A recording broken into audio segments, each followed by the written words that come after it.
আমরা প্রথমেই আপনার থেকে শুরু করি। আশা করি আপনি আমাদেরকে শুনতে পাচ্ছেন ঠিকঠাক। তাহরিকে খতমে নবুয়তের বাংলাদেশের আমির আপনি। আমাদের প্রশ্ন, এটা কি একটা আন্তর্জাতিক সংগঠন? পৃথিবীর আর কোন কোন দেশে এই সংগঠন রয়েছে? আমাদের তাহরিকে খাতমে নবুয়ত বাংলাদেশের যুক্তরাজ্য শাখা আছে ওকে। এবং এবং পশ্চিমবঙ্গ শাখাও আছে। যুক্তরাজ্য এবং পশ্চিমবঙ্গের শাখা রয়েছে। জি, সুতরাং এটিকে আমরা একটি আন্তর্জাতিক সংগঠন এটির মধ্যে একটি বলতে পারি। বলতে পারে। জি, আচ্ছা, আমাদের দ্বিতীয়, আমি এটি পরে আবার আপনার সাথে এটি নিয়ে নিশ্চয়ই কথা বলবো। আমরা জানতে চাই যে আপনি 21শে ফেব্রুয়ারি শুক্রবার আপনি বলেছেন বাক স্বাধীনতার দোহাই দিয়ে যারা কোরআন সুন্নাহ বিরোধী কথা বলবে তাদের বিরুদ্ধে আমাদের হাতের স্বাধীনতাও চালু করে দেব। এটা আসলে আপনি কি মিন করেছেন? এবং একই সাথে আপনি বলেছেন যে জনাব ফরহাদ মাজার, জনাব সলিমুল্লাহ খান, সোহেল হাসান, জনাব সোহেল হাসান গালিব এবং জনাব রাখাল রাহা সহ এদেরকে আসলে হত্যা বা চরম শাস্তি দিতে হবে। এটা দিয়ে আসলে আসলে আপনি কি বোঝাতে চান? না, আপনি হয়তোবা আমার বক্তব্য পুরাটা ভালো করে বুঝেননি। আমি আপনাকে উত্তর দিচ্ছি, তারপর আপনার কাছে আমার একটা প্রশ্ন আছে, উত্তর দিবেন বলে আশা করি। জি।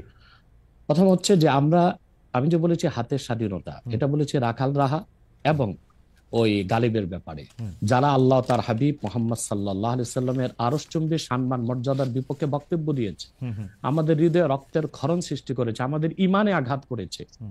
আর যেহেতু আজকে 50 বছর যাবত দেশের মুসলমান আলেম ওলামা সর্বশ্রেণীর মুসলিমদের দাবি হচ্ছে ব্লাসফেমি আইন, যেন নাস্তিক তার নাস্তিকতা নিচে পোষণ লালন করবে, ধর্মনিরপেক্ষতাবাদী তার ধর্মনিরপেক্ষতা আদর্শ নিজে লালন করবে, কিন্তু ফ্রিডম অফ স্পিচ এবং ফ্রিডম অফ এক্সপ্রেশন, বাক স্বাধীনতা, মুক্ত চিন্তার দোহাই দিয়ে যখন তখন আল্লাহ তার হাবিব সাল্লাল্লাহু আলাইহি ওয়াসাল্লামকে গালি দিবে, ইসলামের বিরোধিতা করবে, আর রাষ্ট্র তাদেরকে প্রতিহত করবে না, প্রতিরোধ করবে না, বরং আমরা তাদের যদি শাস্তি দাবিতে রাস্তায় নামি, তখন রাষ্ট্র আমাদের ট্যাক্সি কিনা বুলেট আমাদের বুকে মারে। যুগের পর যুগ আমাদের দাবি আদায় হচ্ছে না, আর তারা বাক স্বাধীনতার দোহাই দিয়ে আমাদের ইমানে আঘাত করবে, তখন তো নিরুপায় হয়ে আমরা আমাদের হাতের স্বাধীনতা বাস্তবায়ন করবই। আর সলিমুল্লাহর ফরহাদের ব্যাপারে আমি মৃত্যুদণ্ডের কথা বলিনি, আমি বলেছি সলিমুল্লাহ এবং ফরহাদ অত্যন্ত বুদ্ধিবৃত্তিক ভাবে মানুষকে, সমন্বয়কদেরকে বিপদগামী করছে। ওকে, আপনি কি আমাকে প্রশ্নটা করতে চেয়েছিলেন, সেটা কি করবেন? আমার আর একটা প্রশ্ন রয়েছে ব্যাপারে। আপনাকে আমার প্রশ্ন যে আপনি তো এই বিষয়ে আমাকে মুখোমুখি আনলেন, কিন্তু রাখাল রাহা এবং গালেব তাদেরকে আপনি মুখোমুখি করলেন না কেন? এতদিন চলে গেল। আচ্ছা, আপনি কি এই প্রশ্নের উত্তরটি মানে প্রথম কথা হচ্ছে যে আপনাকে এই বিষয়েই শুধু না, আমরা অনেকগুলি বিষয় বুঝে নেওয়ার জন্য সেটা কথা বলেছি। আপনি একজন ইসলামী স্কলার, বিভিন্নভাবে আপনি হচ্ছেন এই বিষয়ে আপনার যে মতামত, সেই মতামত দেওয়ার জন্য অনেকে বলে থাকেন সবচেয়ে যোগ্যদের একজন। সেজন্য আপনার কাছ থেকে আমরা এটা শুনতে চেয়েছি। জনাব সোহেল হাসান গালিব এবং জনাব রাখাল রাহা তারা এখন আত্মগোপনে আছেন। আমরা শুনেছি সোহেল হাসান গালিব হচ্ছে মানে ইয়ার হেফাজতে আছেন, যাকে গ্রেফতার বলা হচ্ছে।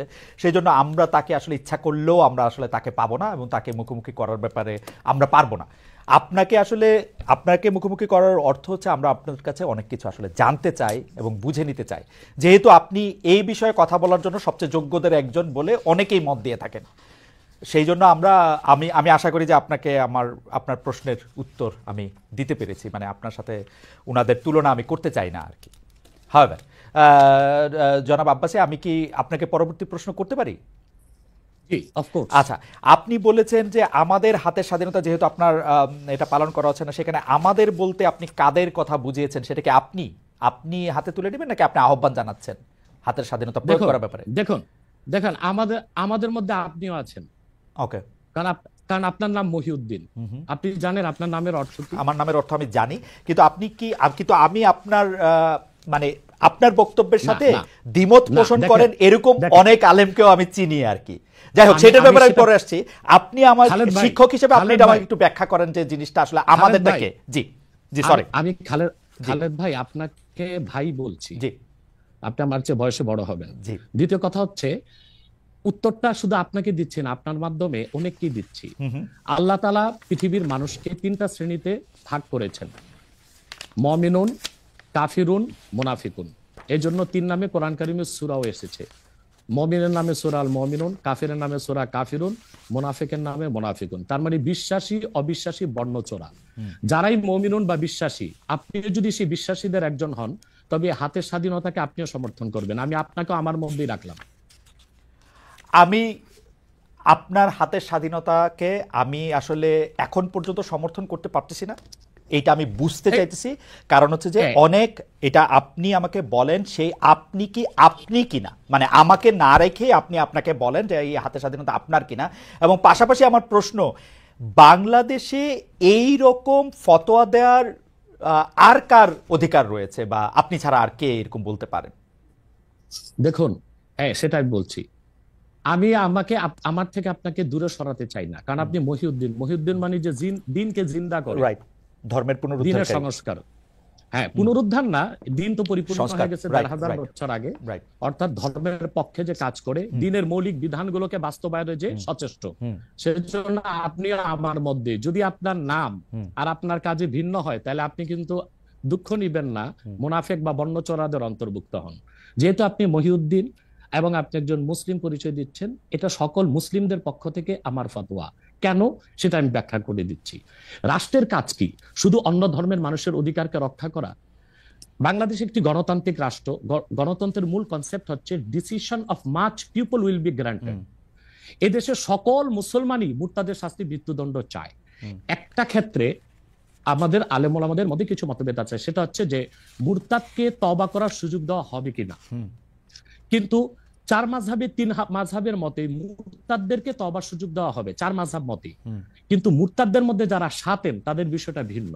শাতেম হচ্ছে আল্লাহ ও তার হাবিবকে যারা গালি দেয়, তারা শাতেম। তাদের ক্ষেত্রে শাফি, মালিকি, হাম্বলি ৩ মাযহাব এবং হানাফি পূর্ববর্তী রয় পরবর্তী ফকিহদের মতে যে তাদের তওবা কবুল করা হবে না এবং তাদের মৃত্যুদণ্ড কার্যকর করা হবে। কার্যকর করবে কে? একটা শরিয়া রাষ্ট্র। যেহেতু বাংলাদেশ একটি শরিয়া রাষ্ট্র নয় এবং এখানে মুসলমানদের মৌলিক কোন অধিকারই রক্ষা করা হচ্ছে না। দেখুন, আপনি দাউদ হায়দার এদেশে সে শাতেম ছিল, আল্লাহ তার হাবিব সাল্লাল্লাহু আলাইহি ওয়াসাল্লামের সামনে গালি দিয়েছিল। তখন এদেশের তখন যে সরকার ছিল, তারা তাকে জামায়াতদারি বিদেশ পাঠিয়ে দিয়েছে। একই অবস্থা তাসলিমা নাসরিন, যখন প্রচুর বই লিখেছে এবং আল্লাহ তার হাবিবকে গালি দিয়েছে, আম্মাজান আয়েশা রাদিয়াল্লাহু তাআলা আনহার চরিত্র নিয়ে কথা বলেছে, তখন তৎকালীন সরকার তাকে সম্পূর্ণ নিরাপত্তা দিয়ে, তার সিকিউরিটি থ্রেট যেন না থাকে, তাকে বিদেশ পাঠিয়ে দিয়েছে। আর তখন আন্দোলন করে প্রচুর লোক বাংলাদেশে শহীদ হয়েছিল। এরপরে আপনারা দেখেছেন যে ১৩ সালে যখন শাহবাগ চত্বর হলো, শাহবাগ চত্বরটা কেন হয়েছিল? সেটা কি হয়েছিল ইসলামকে আঘাত করার জন্য, না যুদ্ধাপরাধীদের শাস্তি দাবিতে? কিন্তু যুদ্ধাপরাধীদের শাস্তির দাবিতে যে ব্লগাররা যা খুশি তা করলো, আল্লাহ তার হাবিব সাল্লাল্লাহু আলাইহি ওয়াসাল্লামকে গালি দিল, ইসলামকে আঘাত করলো, তখন যে সরকার ছিল তাদেরকে শ্রুতি প্রতিরোধ করতে পারত। তারই ধারাবাহিকতায় ২০১৩ সালের ৫ই মে শাপলা চত্বরে আমরা আন্দোলনে নামলাম। সবাই ছিল সহনশীল, শিথিল পন্থা একটা আন্দোলন হয়েছিল। কিন্তু কি যে জেনোসাইড বা গণহত্যাটা করা হয়েছে, আমি তো উপস্থিত ছিলাম সেখানে, আমি তো প্রত্যক্ষ সাক্ষী। তো এভাবে আমাদের ট্যাক্সে, আমাদের ভ্যাটে অধিক সংখ্যক জনগণের ম্যান্ডেট নিয়ে সরকার থাকবে। আপনি কিন্তু আমার প্রশ্নটা, আমি জানি না, মানে আমি আপনার প্রশ্নটা বুঝাইতে পারতেছি কিনা। দিচ্ছি, বুঝাইতে পারছি। আচ্ছা, জি স্যার, বলেন। শাতেমদেরকে সরকার পৃষ্ঠপোষকতা দিবে, কোনো শাস্তি নির্ধারণ করবে না, তখন তো আমরা আমাদের আইনকে হাতে তুলে নিতেই হবে, আমাদের তো আর করার কিছু থাকে না। স্যার, এই আইনকে যে হাতে তুলে নিবেন, এই জনটা কি আপনি কোনো বিচার কি তার বিচার করবেন? কারণ আমরা ইসলামিক স্কলারদের কাছেই শুনছি যে তার বিচারকরা তার বিচার করবেন, বিচার করার পরে তার এটার মধ্যে এটা হবে। কিন্তু আপনি বলছেন আইন আপনি হাতে তুলে নিবেন, সেইটা মানে আমি আমি আমি প্রশ্নটা কি করে করব ডক্টর আব্বাস, আমি জানি না, মানে এইটার জন্য আপনি যে ফিটেস্ট লোক, এটা আপনি কিভাবে জানেন, মানে এবং আর কে আসে এরকম? দেখুন, তার প্রথম জবাব হচ্ছে উত্তর গেটে আপনি দেখেছিলেন আমি একা ছিলাম না। উত্তর গেটে জনসমুদ্র হয়ে গিয়েছিল এবং সেখানে হেফাজতের শীর্ষ নেতা মীর ইদ্রিস নদভী সাহেব ছিলেন, অসংখ্য আলেম ওলামা ছিল। আমার ফতোয়াটা তারা সবাই সমর্থন করেছে, অতএব এই ফতোয়া আমি একা নই। আপনি যে স্কলারদের কথা বলছেন, আদৌ কি তারা স্কলার কিনা এবং জনগণের আস্থা আছে কিনা, সেটা একটা দেখার বিষয়। তাহলে তো আমি বলবো আমার মত ঠিক কিনা, তার যদি অন্য স্কলাররা দ্বিমত পোষণ করে, আপনার টেবিলে তাদেরকে ডাকুন, আমার সাথে ডিবেটে আসুক। আমাকে ইসলাম এই অধিকার দিয়েছে। আপনি তো এর আগে অনেক, মানে আমরা কোথায় কনফিউজড হই স্যার, আমরা যারা আপনার মতো এত এই মানের আলেম না, কিন্তু অন্য আলেমদের মুখে আমরা যখন শুনি যে এটা আসলে বিচার করতে হবে, কেউ আসলে ফতোয়া দিতে পারে, কেউ দিতে পারে না, এবং আপনি যখন আরেকজন ইসলামিক ক্লেরিক, আমরা নাম বলতে পারি ডক্টর মিজানুর রহমান আজহারি, তাকে নিয়েও বলেন যে তিনি কাফের, তাকে আসলে দেশ ছেড়ে চলে যেতে হবে, তখন আমরা একটু কনফিউজ হয়ে যাই। বলছি জি না, কনফিউজ হবেন কেন? আপনি যার কথা বলেছেন সে কি বলেছিল আপনি দেখেছেন তার বক্তব্যগুলো? আমি দেখেছি, কিন্তু তার শোনেন কথা শোনেন। জি, তাকে বলুন, সে তো আমার ছাত্র, তাকে জিজ্ঞেস করুন। 2007 সালে সে আমার থেকে সবক নিয়েছে দারুন রাজাত মাদ্রাসায়। আমি তার টিচার, আমি তার শিক্ষক, এবং তার শিক্ষকরাও আমাকে শিক্ষক মানে। অতএব সে যদি, দেখুন আপনাকে পিছন থেকেই বলতে হচ্ছে, আপনি সময় দিতে হবে আমাকে। আপনি কিন্তু বসে আছেন একা, আমার কিন্তু কয়েক হাজার লোক বসে আছে আমার অপেক্ষায়, একটা শিডিউল প্রোগ্রাম আমি রেখে বসেছি আপনার এখানে। যেহেতু আপনার মাধ্যমে আমার মেসেজটা আমি অনেকের কাছে পৌঁছাতে পারবো। আপনি যে ব্যক্তির নাম নিয়েছেন, তাকে আপনি কি দিয়ে তাকে স্কলার বলবেন? লক্ষ লক্ষ লোক হলে স্কলার হয়? এটা কোনো কথা নয়। দ্বিতীয় কথা হচ্ছে সে মুফতি নয়, ফতুয়া দেবার অধিকার রাখে মুফতি। স্কলার হওয়া এক জিনিস, ওয়াইজ হওয়া এক জিনিস, মুফতি হওয়া আরেক জিনিস। আমার কথা হচ্ছে, আমি কি গ্র্যান্ড মুফতি বাংলাদেশে তা আমি বলছি না, এটা বলার অথরিটি আমার নেই, কিন্তু আমার ফতুয়াতে কলম বসাবার মতো 10টা মুফতি আপনি বের করে দেন। এখন অন্য মুফতিরা বলছে না কেন, সেটা একটা সাহসিকতার বিষয় আছে, সেটা আরো কোনো তাদের প্রতিবন্ধকতা থাকতে পারে। যেমন আপনি দেখেছেন আওয়ামী শাসনের সময় দেশের অনেক বড় বড় আলেম শেখ হাসিনার দালালি করেছে, তো তারা কি এমন কোন ফতোয়া দিবে যে সরকার বেকায়দায় পড়ে? এখন অনেক আলেম আছে যেটা বর্তমান সরকারের নির্লজ্জ সমর্থন করে যাচ্ছে, কিন্তু এই সরকার ক্ষমতা আসার পর থেকে আমি শরিয়ার কোরআন সুন্নাহর আলোকে যতটুকু সমালোচনা করা দরকার গঠনমূলক সমালোচনা করে যাচ্ছি। আর আমাদের মতো 2-4-10 জন যারা মিডিয়াতে আছে তারাই কিন্তু দেশের আলেম না, হাজার হাজার আলেম ওলামা পীর মাশায়েখ নীরবে নিভৃতে নির্জনে ইসলামের খেদমত করে যাচ্ছে, তাদের মতামতটাও দেখতে হবে। এখন যারা ফ্রন্টে চলে এসেছে, মিডিয়াতে চলে এসে সেলিব্রিটি হয়ে গেছে, তারাই কি বললো সেটা দেখার বিষয় না। এখানে তো যদি আপনি একটা প্রশ্ন আনেন যে আসলে শাতিমকে ক্ষমা পেতে পারে কিনা, বা রাষ্ট্র যদি শাতিমকে পৃষ্ঠপোষকতা দেয়, তার শাস্তি নির্ধারণ না করে, তাহলে কোনো জনগণ বিচারটা হাতে করতে পারবে কিনা? আপনি দেখুন পৃথিবীতে যত অভ্যুত্থান ও বিপ্লব হয়েছে, জনগণ আইনকে হাতে তুলে নিয়েছে। আপনি 5ই আগস্ট দেখেন, বাংলাদেশে রাষ্ট্র ক্ষমতা যে এসেছে বর্তমান সরকার, এটা গণতান্ত্রিক পদ্ধতিতে হয় নাই, ছাত্র জনতা আইনকে হাতে তুলে নিয়েছিল। এই বিপ্লবকে আপনি অবৈধ বলবেন? যে 6-7 জন সমন্বয়ক নেতৃত্ব দিয়েছে তাদেরকে আপনি সন্ত্রাসী বলবেন? না, কিছু করার ছিল না। 15 বছরে যে জগদ্দল পাথর ফেসিবাদী হাসিনা বসেছিল, গণতান্ত্রিক পদ্ধতিতে এটাকে সরানো সম্ভব হয় নাই, আইনকে হাতে তুলে নিতে হয়েছে। অতএব যদি গণতন্ত্রের স্বার্থ রক্ষে আইনকে হাতে তুলে নেওয়া যায়, আল্লাহ তার হাবিবের সুমহান ইজ্জত এবং স্বার্থে আল্লাহ তার হাবিব সাল্লাল্লাহু আলাইহি ওয়াসাল্লামের ইজ্জতের বিপক্ষে কেউ কথা বলবে এবং ধারাবাহিকভাবে শাস্তি পাবে না, চলতেই থাকবে। আমরা শুধু মিটিং মিছিল করে লাঠি পেটা খাবো আর গুলি নিব। স্যার আপনার কাছে মনে হয় না, স্যার আপনার কাছে মনে হয় না এটা আপনার, স্যার আপনার কাছে মনে হয় না এটা আপনার পয়েন্ট অফ ভিউ?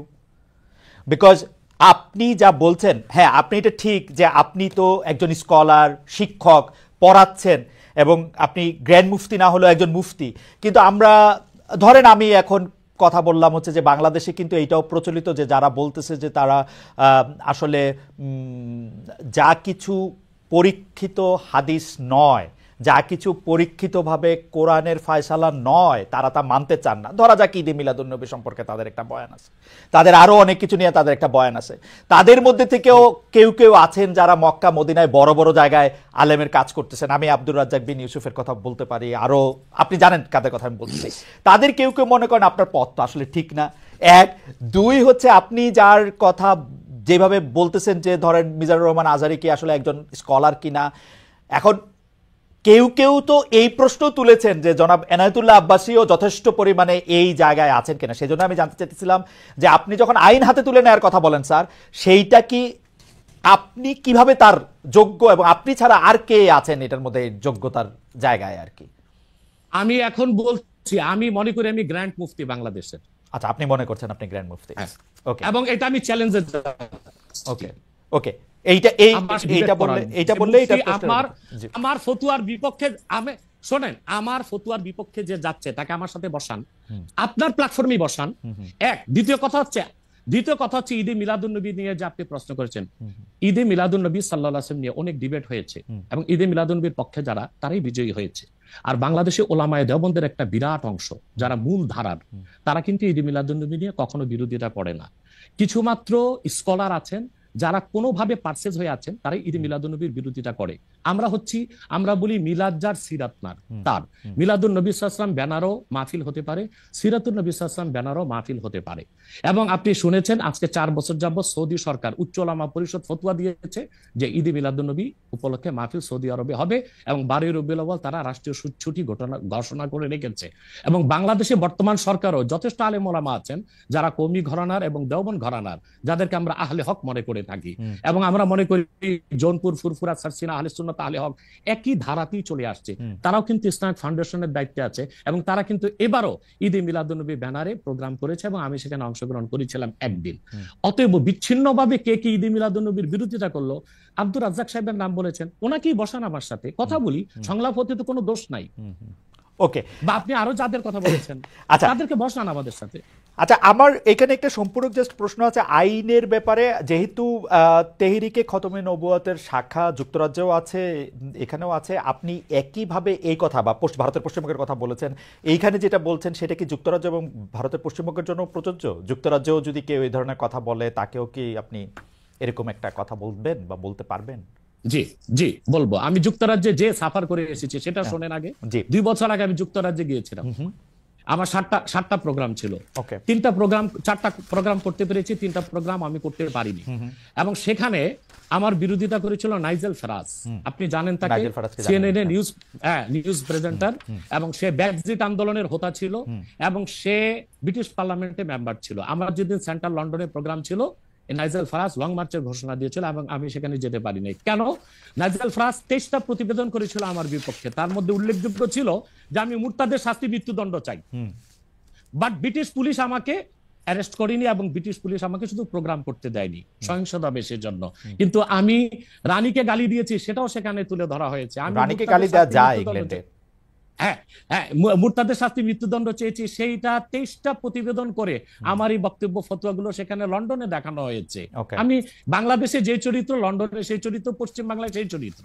ওকে, আমি এবার একটু, আপনি যেহেতু মুফতি এবং নিজেকে পরিচয় দিলেন গ্র্যান্ড মুফতি, আমি একটা বিষয় একটু মনে করি আপনাকে একটা বিষয় একটু আপনার দৃষ্টি আকর্ষণ করতে চাই। সেটি হচ্ছে যে আপনি মানে আপনার কাছ থেকে বুঝে নিতে চাই স্যার, যে যদিও আপনি আসলেই আমার চেয়ে বয়সে ছোট, কিন্তু আসলে বিদ্যায়, বুদ্ধিতে, শিক্ষায়, অনেক কিছুতে, মানে জ্ঞানে আপনি আমার চেয়ে বড় বলে আপনাকে স্যার সম্বোধন করছি আমি।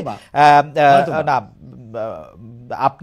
আপনি বলেছেন যে মসজিদে গিয়ে নারীদের জন্য বা মহিলাদের জন্য জামাতে নামাজ আদায় করা মাকরু, কিন্তু আমি আপনার এই বক্তব্যটার পরিপ্রেক্ষিতে আমি দেখতে পাচ্ছি যে এটা তো বরং মাকরু নয়, কেউ কেউ এটাকে মুস্তাহাব বা এনকারেজ বলতে চান।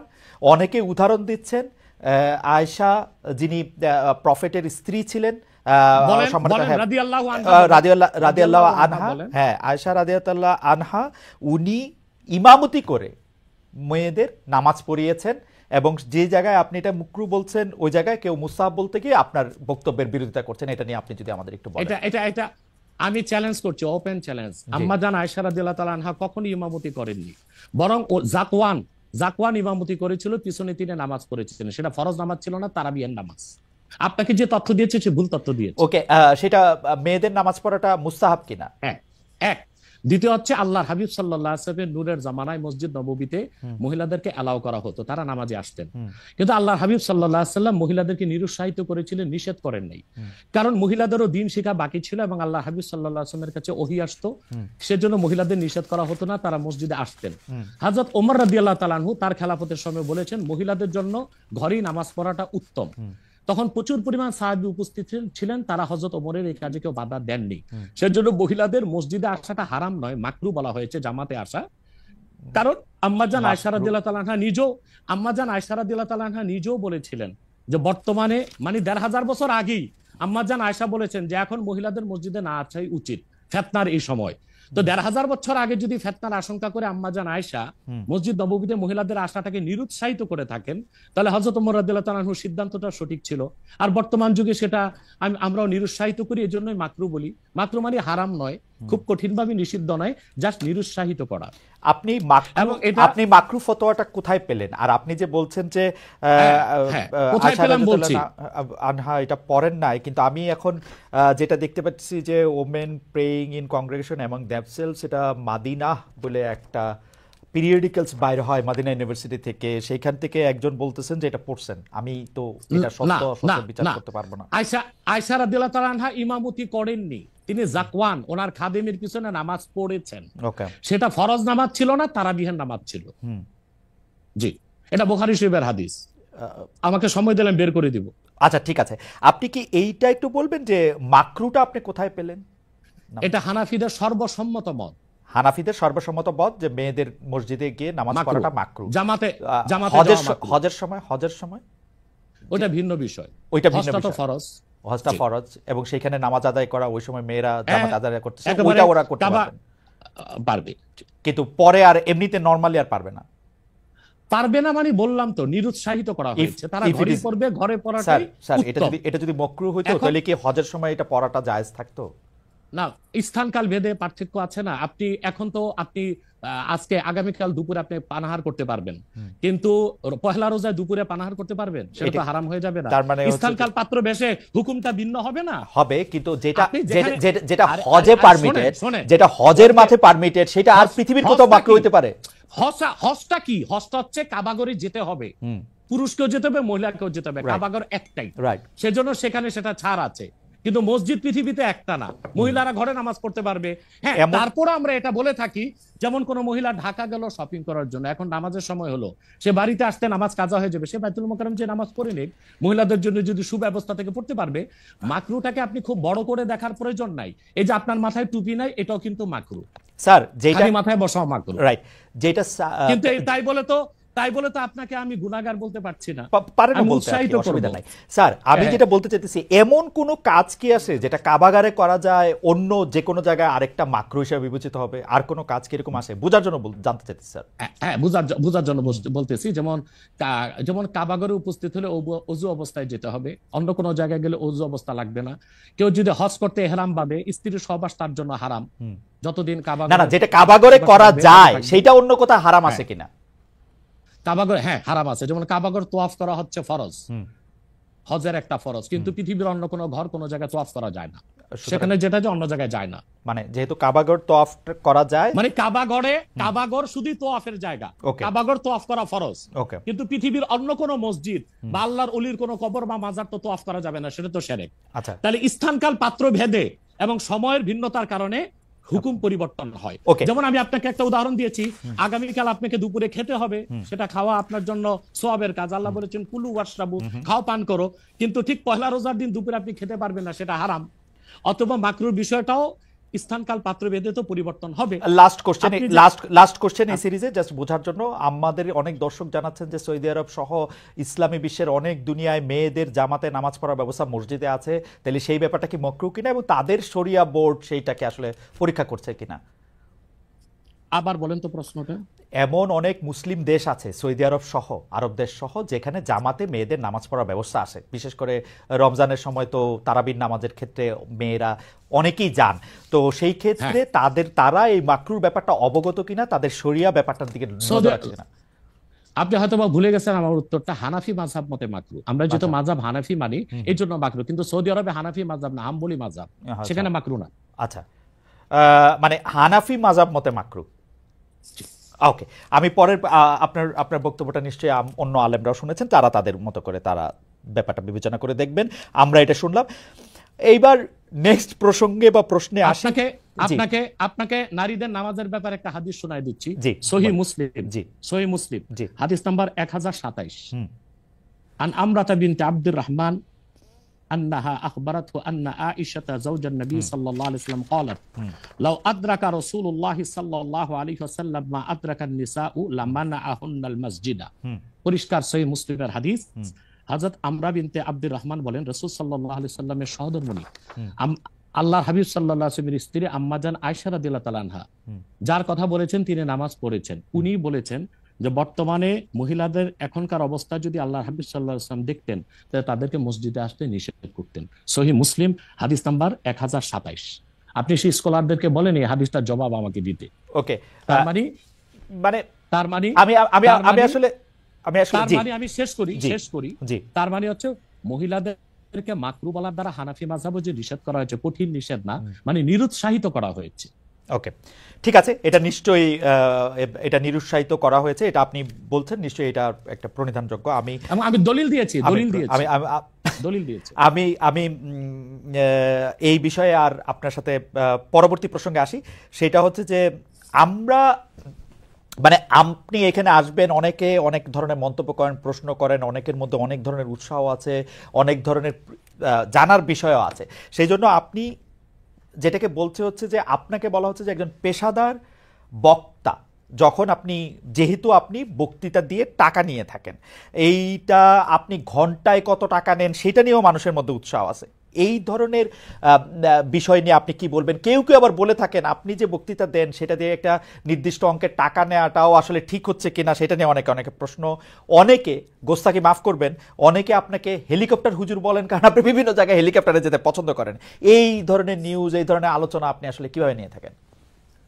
দেখেন, আপনি একজন স্বনামধন্য সাংবাদিক এবং আপনি সাংবাদিকতার মাধ্যমে বাংলাদেশের অনেক উপকার করেছেন, কিন্তু কোন হিংসুক বা নিন্দুক যদি বলে খালেদ মহিউদ্দিন একজন বাচালি করে টাকা কামাই করে, এটাকে আপনি মানবেন? মানবো। আমি বক্তা না, মানবো। আমি হচ্ছে দায়ী কথাই তো বেচা খাই। আল্লাহ। আমি আমি আমি আমি আপনি ঠোঁটে চেয়ে খান, কিন্তু আমি মেধা দিয়ে সেবা করি মানুষকে। আমি বক্তা নই। আমার পরিচয় হচ্ছে, দেখুন আমাদের একটা ইতিহাস আছে, আমি পেশাদার কোনো বক্তা নই, আমি হচ্ছে দায়ী আল্লাহ। আল্লাহর দিনের দাওয়াত মানুষের কাছে পৌঁছে দিই। এখন আসে টাকার বিষয়। বাংলাদেশে কেউ কোনোদিন দেখাতে পারবে না আমি আমার নিজের জন্য কোনো টাকা চেয়ে নেই। যদি আমি কোনো প্রোগ্রামে কন্ট্যাক্ট করে টাকা নিতাম তো সর্বনিম্ন 3 লাখ টাকা রেট রাখতাম, কিন্তু কখনো কখনো আমাকে তারা খুশি হয়ে যাবে সেটা আমি নিয়ে থাকি। দ্বিতীয় হচ্ছে হেলিকপ্টার প্রসঙ্গ, এটা হচ্ছে আমার অত্যন্ত প্রয়োজন। হেলিকপ্টারটা আমার চেয়ে বেশি বাংলাদেশে শেখ হাসিনাও ব্যবহার করেন, এটা আমি অহংকার করে বলছি না, আল্লাহ তাআলার শুকরিয়া আদায় করছি। এবং বাংলাদেশে অনেক বক্তা বা স্কলার এক সময় আমার বিরোধিতা করেছে, আমি হেলিকপ্টার কেন চলি, হেলিকপ্টারে কেন যাই। বাংলাদেশে 2014 সাল থেকে ব্যাপকভাবে আমি হেলিকপ্টারে যাচ্ছি। এখন অনেক বক্তা, স্কলার বা স্ক্রু ড্রাইভার যাই বলেন, তারা হেলিকপ্টার ব্যবহার করছে, এখন আর সমস্যা হচ্ছে না। আমারটাই আর কি সমস্যা ছিল। হেলিকপ্টারটা কেন ব্যবহার করি, আপনাকে একটা সহজ উদাহরণ দিচ্ছি।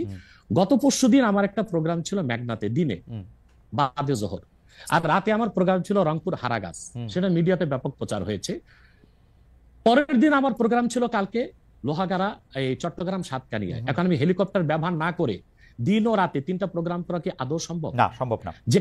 যেখানে আমার বাড়ি আব্বাসী মঞ্জিল থেকে চিটাগাং রোড যেতে 1.5 ঘন্টা লাগে, তা আমি কিভাবে মেঘনার প্রোগ্রামটা দিনে করে রাতে হারাগাছ করে পরের দিন চট্টগ্রাম যাই? আমাকে এটা অনিবার্য কারণে হেলিকপ্টার ব্যবহার করতে হচ্ছে, এবং সেটা জনগণই দেখে। এর জন্য তো আমাকে হেলিকপ্টার হুজুর বলতে পারে না। এখন যে হুজুর নৌকায় চড়ে মাহফিল করতে যায় তাকে কি নৌকা হুজুর বলবেন? বা যিনি প্রাইভেট কারে প্রোগ্রাম করতে যায় তাকে কি বলবেন ট্যাক্সি হুজুর? এগুলো হচ্ছে আমি গাড়িও ব্যবহার করি যখন যেটা লাগে। আমি এখন প্যারাডো ইউজ করতেছি, এটা 3 কোটি টাকা। আমি ভিএট ইউজ করি 8 কোটি টাকা। আমি হেলিকপ্টার ইউজ করি, এটা 14 কোটি টাকা। এখনো আমি নৌকাতেও যাই, যেখানে যেভাবে আমার সুবিধা তখন সেভাবে সেখানে আমি। না, সেটা ঠিকই আছে।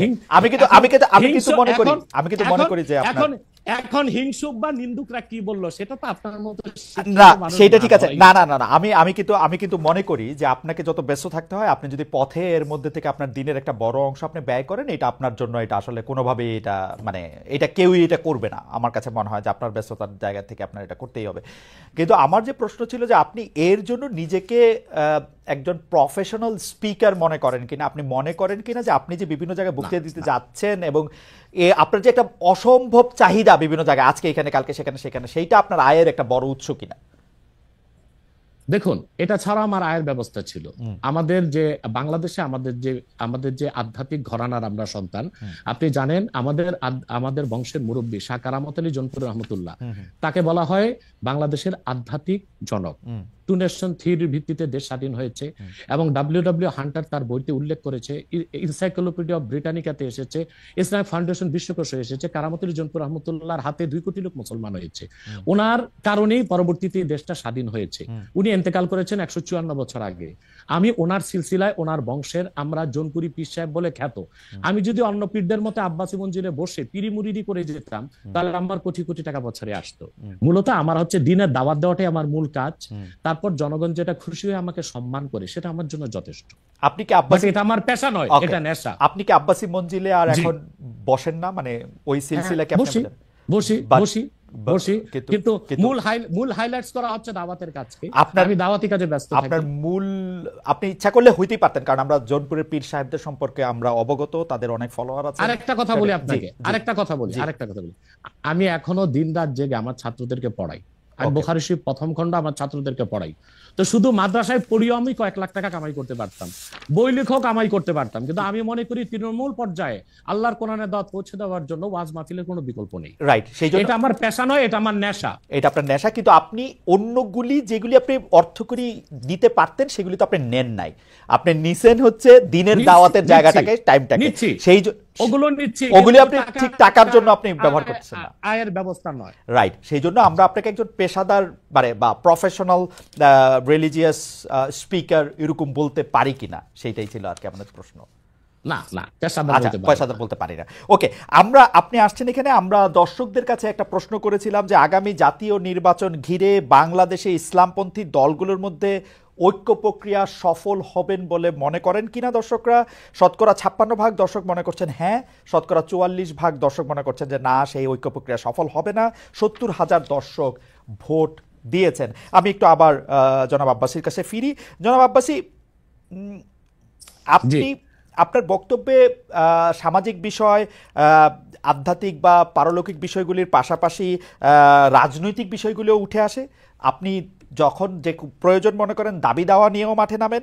আপনার রাজনৈতিক মিশন ও ভিশন সম্পর্কে একটু জানতে চাই। গত অগাস্টের শেষ দিকে নতুন রাজনৈতিক দল গঠনের কোনো গঠনের ঘোষণা দিয়েছিলেন, তাতে অগ্রগতি আছে কিনা আপনি যদি একটু সংক্ষেপে বলতেন। দেখুন, আমার রাজনৈতিক দর্শনটা ভিন্ন। সেটা হচ্ছে যে রাজনীতির দুইটা দিক রাষ্ট্রবিজ্ঞানের, আপনি ভালো জানেন। একটা হচ্ছে থিওরিক্যাল পলিটিক্স, আর একটা হচ্ছে অ্যাপ্লাইড পলিটিক্স। তা আমি অ্যাপ্লাইড পলিটিক্সটা করি না, হরতাল মিছিল মিটিং ভোটাভুটি এগুলোকে আমি সমর্থন করি না, বাট থিওরিক্যাল পলিটিক্স এটা আমি খুব চর্চা করি। এবং থিওরিক্যাল পলিটিক্সটা হচ্ছে রাষ্ট্রবিজ্ঞানের অবজারভেশনাল সায়েন্স, পর্যবেক্ষণমূলক বিজ্ঞান। আমি বাংলাদেশ নিয়ে আমার যে চিন্তা চেতনা এবং বাংলাদেশের ভবিষ্যৎ নিয়ে, এটা 8ই আগস্ট আমি সংবাদ সম্মেলন করে বলেছি, সেটা আপনি দেখবেন, জনগণও দেখবে বলে আশা করি। আমি আমার বক্তব্যে বারবার বলে এসেছি, বাংলাদেশে এখন যারা রাজনীতির দায়িত্ব নিয়েছে, রাষ্ট্র পরিচালনা, রাষ্ট্র মেরামতের, তাদের হাতে বাংলাদেশের রাজনীতির ভবিষ্যৎ মোটেও নাই। এটা চলে গেছে আটলান্টিকের ওপারে।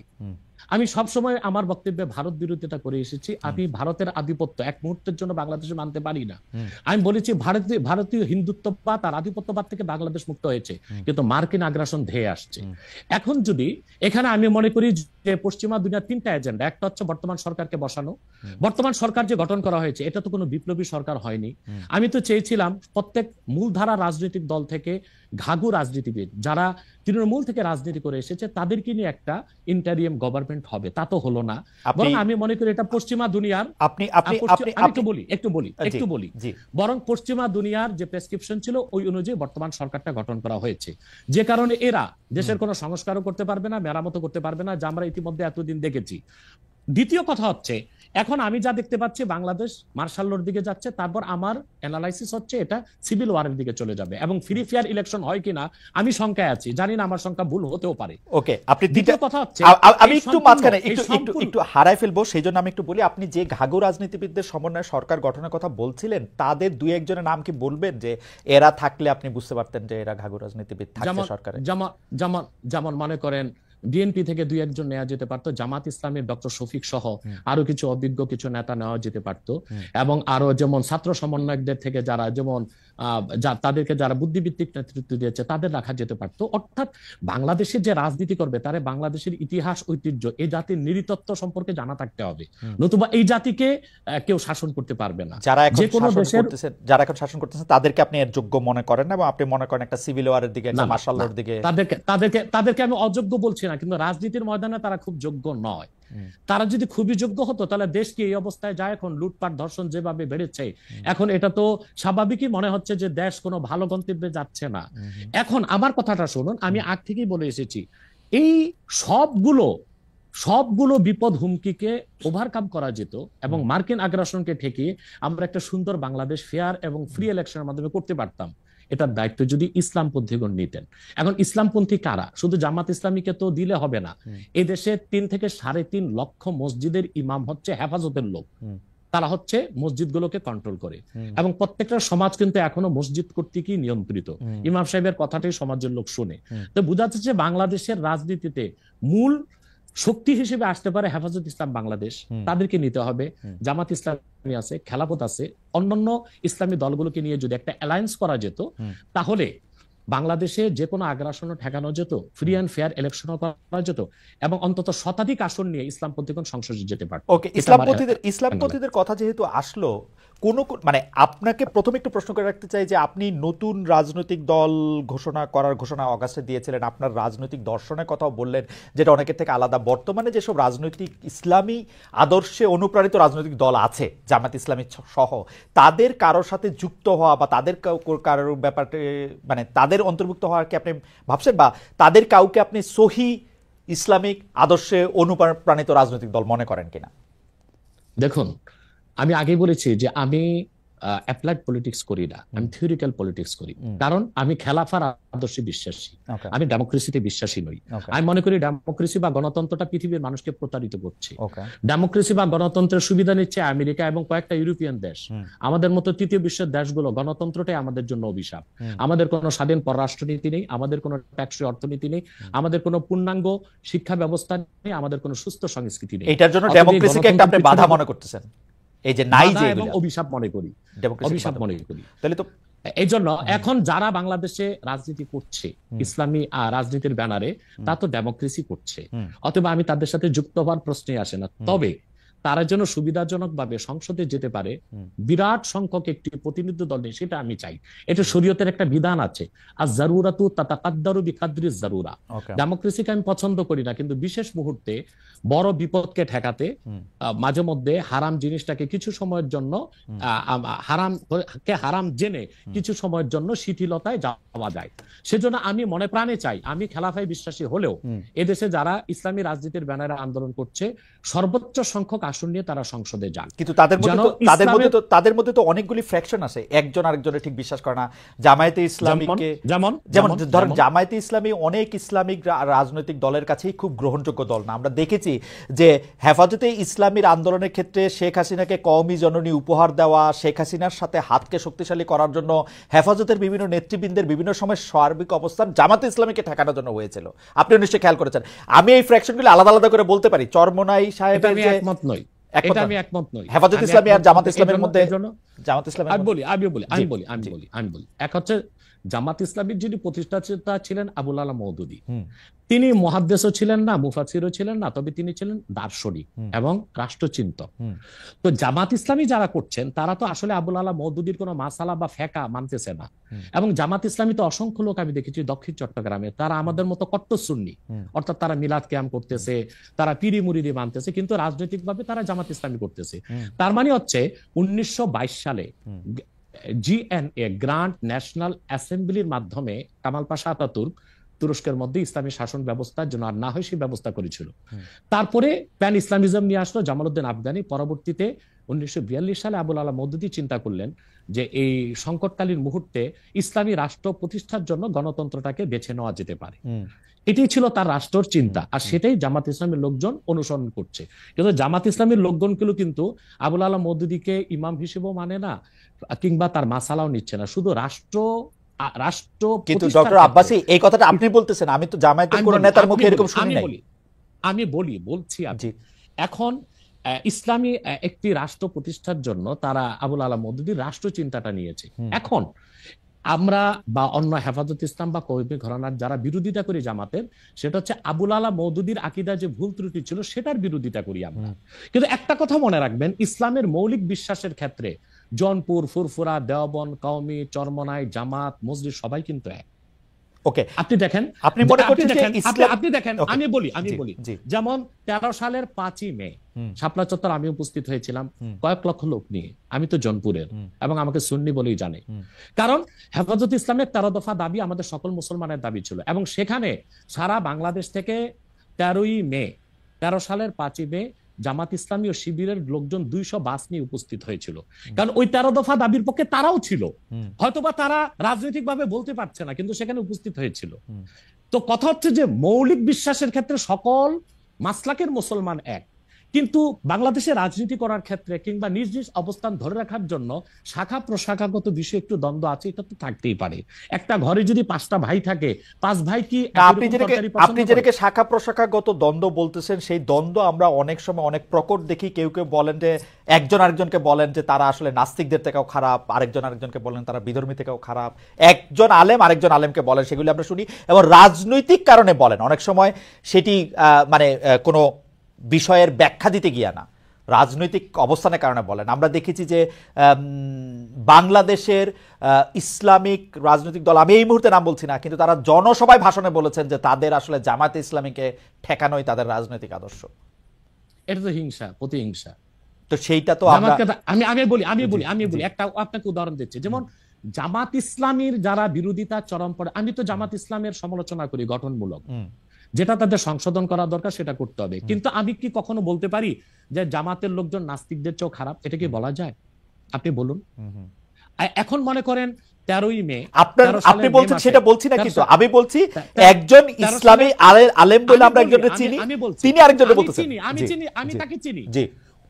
ওই লোকটা যে লোকটা বলেছেন তার নামটা আমিও নিব না, কিন্তু বাংলাদেশে এমন অনেক ইসলামী রাজনীতির ব্যানারে রাজনীতি করছেন যারা কিনা মোসাদ বা কিংবা সিআই এর পেইড এজেন্ট হয়ে বসে আছেন। এখন রাজনৈতিক আক্রোশে অনেকে অনেক কথাই বলে।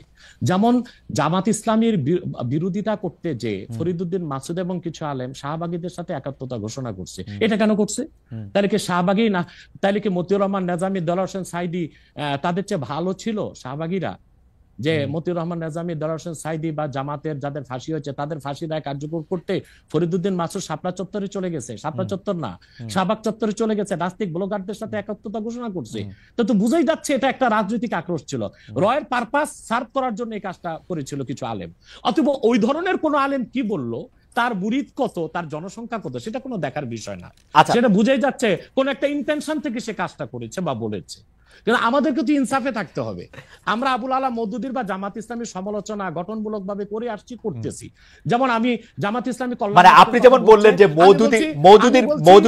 মওদুদী সাহেবের ফিলোসফিটা জামাতে ইসলামী আসলে সেইভাবে নিতেছে না, কিন্তু আমি কিন্তু ডক্টর আব্বাসী, আমি কিন্তু এই কথা জামাতে ইসলামীর কোন শীর্ষ নেতৃত্বের কাছে শুনি নাই। সত্যি কথা বলবে না, হ্যাঁ বলবে না কেন? বলবে না কেন? তারা যদি এটা না নেয় তাহলে এটা বলবে না কেন? হতে পারে এই জন্য বলবে না যে আপনার কর্মীদের মনোবল ভেঙে যাবে। কিন্তু আমি শীর্ষ নেতাদের মুখে শুনেছি, দেলোয়ার হোসেন সাইদি সাহেব একজন বাংলাদেশে জাদ্রেল একজন স্কলার ছিলেন এবং আপনি জানেন তার জনপ্রিয়তা এখনো কিন্তু একেবারে আকাশ জনপ্রিয়, আলহামদুলিল্লাহ। সেটা বলি, সাইদি সাহেব ব্যক্তিগত জীবনে আবুল আলা মওদুদীর কোনো মাসালা মেনেছিলেন? তিনি তো হানাফি মাযহাবের মতে নামাজ পড়তেন, লম্বা দাড়ি রাখতেন এবং তিনি পীর ঘরানা থেকে এসেছেন। তার বাবা ছিলেন ফুরফুরার মুরিদ। ডক্টর আব্বাসী, আমি এটা প্রশ্ন সরাসরি করি। ডক্টর আব্বাসী, আমি এটা প্রশ্ন সরাসরি করি। আপনি সোজা সাপটা কথা বলেন, আপনাকে সরাসরি কথা বলি। এই মওদুদীর আদর্শটা জামাত সরাসরি অস্বীকার করা না পর্যন্ত আমি মওদুদী সাহেবের জায়গায় রাখতে চাই, কিন্তু মওদুদী সাহেবের আদর্শটা তারা সরাসরি ভাবে ধারণ করার কথা বলে যে একটা ইসলামিক রাজনৈতিক প্ল্যাটফর্ম তৈরি করেছে, আপনি কি সেটাতে যাইতেন? সেইটা আপনি আমল করেন আর না করেন? তাহলে দুইটা কারণে যেতাম। তো জনাব সাইদি যে গিয়েছিলেন সেটাকে আপনি সঠিক মনে করেন? না, সাইদি সাহেব কেন গিয়েছিলেন সেটা তার, আপনি বলতেছিলেন যে তিনি আমলটা করেন নাই, কিন্তু আদর্শের এই ঘরানায় কি আপনি আসতেন? দেখুন, সাইদি সাহেবের একটা বক্তব্য আমি শুনেছি। তিনি একটা সাক্ষাৎকারে বলেছিলেন যে তিনি দেখেছেন ইসলামী রাষ্ট্র প্রতিষ্ঠা করার জন্য যে জনবল দরকার, যে কাজকর্ম দরকার, উনি সেটা জামাতের মধ্যে পেয়েছিলেন। সেজন্য তিনি জামাতের রাজনীতিতে ছিলেন। কিন্তু ব্যক্তিগত জীবনে তিনি তো হানাফি মাযহাব মেনেছেন, আহলুস সুন্নাহ ওয়াল জামাতের আকীদা বিশ্বাসী লালন করতেন অধিকাংশ ক্ষেত্রে, এবং তিনি পীর ঘরানা ছিলেন এবং পীর মাশায়েখদেরকে যথেষ্ট শ্রদ্ধা করতেন। আমি আগেই বলেছি যে বাংলাদেশে জামাত ইসলামী আকীদাগত দিক দিয়ে আবুল আলা মওদুদীর আকীদা সবাই গ্রহণ করে নাই। দক্ষিণ চট্টগ্রামে যারা জামাতের নেতা আমির, তারা আমাদের সাথে দক্ষিণ চট্টগ্রামে, আচ্ছা এই ব্যাপারে আপনার বক্তব্য পরিষ্কার। আমি এই ব্যাপারে আবার উত্তরবঙ্গে যারা জামাতের নেতা তারা লামাযহাবী, তারা মাযহাবী মানেন না। সেজন্য আমি বলেছি আবুল আলা মওদুদী তিনি কোনো ইমাম ছিলেন না, তিনি ছিলেন রাষ্ট্রচিন্তক, দার্শনিক। তো তিনি একটা ইসলামী একটি শরিয়া রাষ্ট্র কায়েমের জন্য তিনি যে রাজনৈতিক দর্শন দিয়েছিলেন সেটা জামাত নিয়েছে। কিন্তু আবুল আলা মওদুদীর আকীদায় যথেষ্ট ত্রুটি ছিল, সেটা আগেও বলেছি, এখনো বলছি। এবং জামাত ইসলামী যেহেতু ডেমোক্রেসির চর্চা করে, তাদের সাথে আমার যাওয়ার প্রশ্নই আসে না। তবে আমি আবারও বলছি, চরমনাই হোক, জামাত হোক, মজলিস হোক, তারা সবাই মিলে অ্যালায়েন্স করে সংসদে একটা বিরাট সংখ্যক প্রতিনিধি দল নিয়ে থাকুক, এটা আমি চাই। ওকে, আমি জাস্ট এটাতে একটা ছোট্ট করে একটা জিনিস যোগ করে আমি জামাতের এবং রাজনৈতিক প্রসঙ্গে আসবো। আমি শুধু একটু ধর্মীয় প্রসঙ্গে একটু আসতে চাই। আপনি লামাজাবিদের কথা বললেন, লামাজাবিদের অনেকেই, আপনি যে নিজেকে একজন গর্বিত কট্টর সুন্নি বলে পরিচয় দিচ্ছেন, সেই জায়গায় আপনাদের বিশ্বাস এবং ধর্মাচরণে, যেটাকে ঈমান আর আকীদা বলা হয়, সেটার মধ্যে অনেক ত্রুটি রয়েছে বলে তারাও মনে করেন, এবং তারা এই ব্যাপারটা নিয়ে তারা একটা অবস্থান নিয়ে থাকেন বিভিন্ন জায়গায়। এমনকি মসজিদের ক্ষেত্রে আলাদা করে ঘোষণা দিচ্ছেন যে এটা হচ্ছে ঠিক এইভাবে পড়ার মসজিদ, এইটা এইভাবে নামাজ পড়ার জিনিস। এই ব্যাপারটাকে আপনি কিভাবে ডিল করেন? মানে এটা কি আপনার কাছে কি মনে হয়? দেখুন কথা হচ্ছে যে যারা লামাজহাবি, তাদের লামাজহাবিরা পৃথিবীর কোন মুসলিম রাষ্ট্রে স্বীকৃত নয়। যেমন সৌদি আরবিয়া, সৌদি আরবতে আব্দুর রহমান আস-সুদাইস কাবাগরের ইমাম সাহেব বলেছেন লামাজহাবি একটা বাতিল ফেরকা। সেখানে হাম্বলি মাযহাব চর্চা করা হয় এবং সেখানে কোরআন সুন্নাহ মোতাবেক চলার স্বাধীনতা দিয়েছে সৌদি সরকার।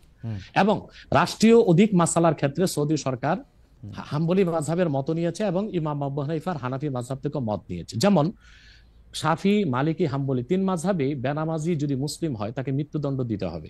কিন্তু ইমাম আজমের মাসালা হচ্ছে যে না, যদি কেউ মুসলিম পরিচয় দেয়, অমুসলিম নামাজ পড়বে না, এটাই স্বাভাবিক। মুসলিম যদি পরিচয় দেয় আর সে নামাজ না পড়ে, তাকে বেত্রাঘাত করা যাবে। এই ক্ষেত্রে সৌদি সরকার হানাফি মাযহাবটা নিয়েছে। তো লামাজহাবিটাকে, লামাজহাবি হচ্ছে সে কোনো মাযহাব মানে না।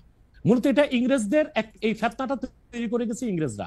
পৃথিবীতে 200 বছর আগে লামাজহাবি বলে কোনো মত বা ফেরকা ছিল না, সালাফি নামে কোনো দল ছিল না, আহলে হাদিস নামে কোনো দল ছিল না। আমরা তো আহলে হাদিস। আহলে হাদিস কারা? যারা হাদিসের অনুসরণ করে। হানাফি মাযহাবের চেয়ে বেশি হাদিসের অনুসরণ কোনো মাযহাবই করে না। দ্বিতীয় হচ্ছে, আপনি যদি বলেন তারা বলে আমার ত্রুটি আছে আমার বিশ্বাসে আকীদা, আমি বলবো চোরের মার বড় গলা। আমি তো বাংলাদেশেই আছি, তো তারা, আমি তো তাদেরকে ডক্টর আসাদুল্লাহ আল গালেব লামাজহাবিদের মধ্যে একজন ভালো স্কলার এবং ভালো আলেম বলে জানি। ওনার ছেলে একদিন আমার সাথে দেখা করেছে ঢাকা এয়ারপোর্টে, বলেছে যে আপনারা নিজেদের মধ্যে গালিগালাজ না করে একটু কি বসা যায় না? আমি তাকে বলেছি তোমার আব্বাকে বলো, উনি জ্ঞানী মানুষ এবং খুব ভদ্র। আসাদুল্লাহ গালেব সাহেব উগ্রপন্থী নন, তিনি খুবই ভদ্রভাবে কথাবার্তা বলেন এবং তিনি জ্ঞান রাখেন। আমি বলেছি তোমার আব্বাকে বলো লামাজহাবিদের স্কলারদের সাথে আমরা বাহাস দরকার নেই, তাতে তো ঝগড়া হয়, আমরা সংলাপে বসতে পারি, দেখি আমরা কোন দলটি কোরআন সুন্নাহ মোতাবেক চলি, এটা আমাদের মধ্যে সংলাপ হতে পারে। এবং আমি আবার আপনাকে বলছি, ইসলামের মৌলিক বিশ্বাসের ক্ষেত্রে আহলে হাদিস লামাজহাবিরাও কিন্তু আমাদের সাথেই আছে। কিন্তু পার্থক্যটা কোথায়?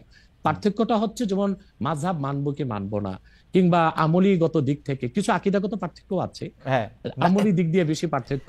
যেমন হচ্ছে আমরা বলি তারাবি 20 রাকাত, তারা বলে 8 রাকাত। আমরা বলি ওয়েতের 3 রাকাত, তারা বলে 1 রাকাত। কিন্তু কোন লামাজহাবি বলে না ওয়েতের বলে নামাজ নাই, বলে ওয়েতের আছে 1 রাকাত। না, আমি এরকম শুনছি, আমার এরকম শুনছি, আমার যে নামাজ পড়ার জন্য আলাদা মানে এটা সকল দর্শকের জন্য বলছে যে আলাদা দাঁড়ানোর সিস্টেম বা ভঙ্গি বা স্টাইল লামাজহাবিদের, আপনাদের তো আপনাদের বলতে হচ্ছে দেখেন আমরা যারা, আপনি বলেন বাংলাদেশে 3 থেকে 3.5 লক্ষ মসজিদ হানাফি ইমাম, কোন মসজিদ লেখা আছে হানাফি মসজিদ? কিন্তু বাংলাদেশে যে 200 লামাজহাবিদের মসজিদ আছে সেখানে তারা লিখে রাখছে আহলে হাদিস মসজিদ। তা বোঝা যাচ্ছে আহলে হাদিস মসজিদে আহলে হাদিসরাই ঢুকবে। তো বৈষম্য তো তারাই করছে, তারাই কিন্তু প্রমাণ দিচ্ছে তারা একটা ফেরকা, তারা একটা ভিন্ন দল। আমাদের হানাফিদের মসজিদে লেখা নেই হানাফি মসজিদ, ওখানে হানাফিও যাবে লামাজহাবিও যেতে পারবে। আপনি অবাক হবেন, আমাদের আব্বাসী মসজিদের যে মসজিদ, বড় মসজিদ, এখানে প্রত্যেক জুমায় প্রচুর লামাজহাবি আসে এবং তারা জোরে আমিন বলে এবং রফিয়া দান করে, আমাদের পক্ষ থেকে কোনো বাধা নাই। কিন্তু আমি যেহেতু আপনাকে ফলো করি, আমি আপনার বক্তব্যে অনেক সময় শুনছি যে তাদের সম্পর্কে আপনি খুব ভালো কথা বলেন নাই। মানে আমি যদি গালাগালি নাও বলি অনেক সময়, মানে আমি এই মুহূর্তে আমি বলবো না যে আপনি যেমন ডক্টর জনাব মিজানুর রহমান আজহারীকে আপনি যেমন কাফির বলেছেন, তেমন রাজ্জাক সাহেবকে আপনি কাফির বলেছেন কিনা, তবে আপনি বলেছেন কিনা এটা বর্ণনা করতে না পারলেও তাকে আলেমদের কাউকেও অনেক বড় গালি দিতে শুনেছি, মানে দাজ্জাল বা এরকম বলতেও শুনেছি আর কি। এইটা কি ঠিক আছে? মানে আমরা লোকরা কি করবো তাহলে? দেখুন, এটা ঠিক আছে। কেন ঠিক আছে? সেটা হচ্ছে তাদের বক্তব্যগুলো এত মারাত্মক এবং বক্তব্যগুলো যখন আল্লাহ তার হাবিব মুহাম্মদ সাল্লাল্লাহু আলাইহি সাল্লামের সম্মানের খেলাফ যায়, তখন কিন্তু আমাদেরকে কঠোর ভাষায় তাদেরকে প্রতিহত করতে হয়। যেমন আপনি যে তরুণ বক্তার কথা বললেন, তরুণ বক্তা, সে লোকটা কি বলেছে? সে আল্লাহর হাবিব নূর নবীজি মুহাম্মদ মুস্তাফা সাল্লাল্লাহু আলাইহি সাল্লামের আরশচুম্বী সম্মানের খেলাফ, আল্লাহ তাআলার সম্মানের খেলাফ বক্তব্য দিয়েছে। হালা শব্দ ব্যবহার করছে, এটা কি হয়? সে বলেছে আম্মা জান খাদিজা ভার্জিন ছিলেন না, আমার মাকে যদি কেউ বলে ভার্জিন ছিল না আমি মেনে নিব।